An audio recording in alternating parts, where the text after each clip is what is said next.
पासे मूंखे ॿुधाईंदा हलूं त पीपी अॻवाणनि नफ़ीसा शाह तौसीफ़ अली जो ऐं आजिज़ धामरा चयो आहे त मुल्क में महांगाई अवाम जी चेल चिॿी करे छॾी आहे। गुज़िरियल 2 सालनि खां नए पाकिस्तान जे नाले ते ठगी हली रही आहे। PDM जो क़याम अवाम मथां ज़ुल्म कंदड़ हुक्मराननि ख़िलाफ़ जंग आहे। पाकिस्तान डेमोक्रेटिक मूवमेंट तहत 18 अक्टूबर ते कराची में रिथियल जलसे जी तयारियुनि बाबति पीपी अॻवान नफ़ीसा शाह ऐं आजिज़ धामरा जे सदारत हेठि पीपल्स सेक्रेटरीट कराची में इजलास थियो, जंहिंमें हुकूमत मुखालिफ़ तहरीक जे सिलसिले में हिकमत अमली जोड़ी वई। इजलास में हुकूमत मुखालिफ़ तहरीक जे सिलसिले में कराची में बैनर्स ऐं झंडा लगाइण जे हवाले सां सलाह मशवरा कया विया। इजलास में पीपल्स स्टूडेंट फेडरेशन के दरसगाहुनि में शागिर्दनि ऐं हुकूमत ख़िलाफ़ तहरीक जो पैगाम पहुंचाइण जी हिदायत कई वई।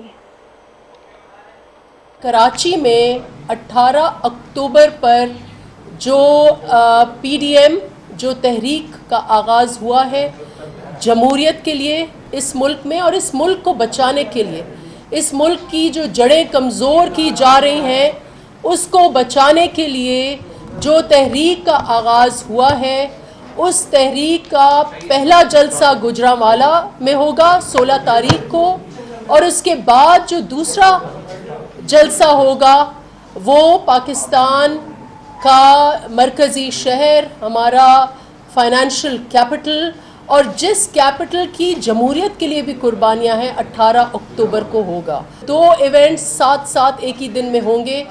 एक इवेंट जो पाकिस्तान पीपल्स पार्टी का है, जो हम कई सालों से 13 सालों से मनाते आ रहे हैं, जो PDM के रूए रवां 11 जमातें हैं वो भी यहाँ होंगी, और ऑफ कोर्स हमारे चेयरमैन बिलावल भुट्टो जरदारी जिनका मरकज़ी किरदार था इस अलायंस बिल्डिंग में, वो भी यहाँ होंगे और आपसे खिताब करेंगे। इस वक्त जो मुल्क के हालात हैं और जो 2007 जब सानिया कारसाज हुआ उनमें कोई ज़्यादा फ़र्क नहीं है। आज भी हमारे नौजवान चेयरमैन बिलावल भुट्टो जरदारी बाकी सियासी जमातों के साथ मिलकर इस हाइब्रिड हुकूमत का ख़ात्मा करने निकले हुए हैं। ये जो नया पाकिस्तान है, ये हम इस वक्त ये साबित हो गया है 2-2.5 साल में कि ये पाकिस्तान के साथ नया फ्रॉड था। 18 अक्टूबर को कराची की तारीख का सबसे बड़ा एक रिकॉर्ड कायम करने जा रही है। पाकिस्तान की तमाम अपोजिशन की जमायतें और पीपल्स पार्टी अपने ही कायम करदा कराची के बड़े बड़े इज्तिमात का रिकॉर्ड खुद ही तोड़ने इंशाल्लाह जा रहे हैं हम। और ये जलसा जो है ये शुदा जो हमारे कारसाज के हैं उनको खराज अकीदत पेश करने जा रहे हैं, और उसके साथ साथ मुल्क में जारी जो महंगाई है, जो कफन भी महंगा हो गया, जिसके लिए अब जीना भी महंगा हो चुका है इस कौम का और मरना भी महंगा हो चुका है।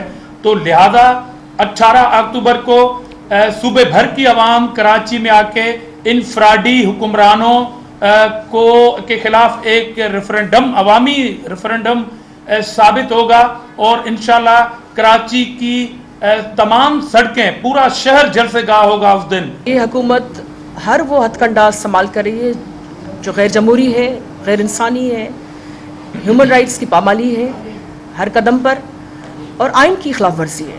फेडरेटिंग यूनिट्स के साथ जो है उनकी गद्दारी है। ये जो खुद गद्दारी के सर्टिफिकेट्स बांट रहे हैं ये खुद गद्दार हैं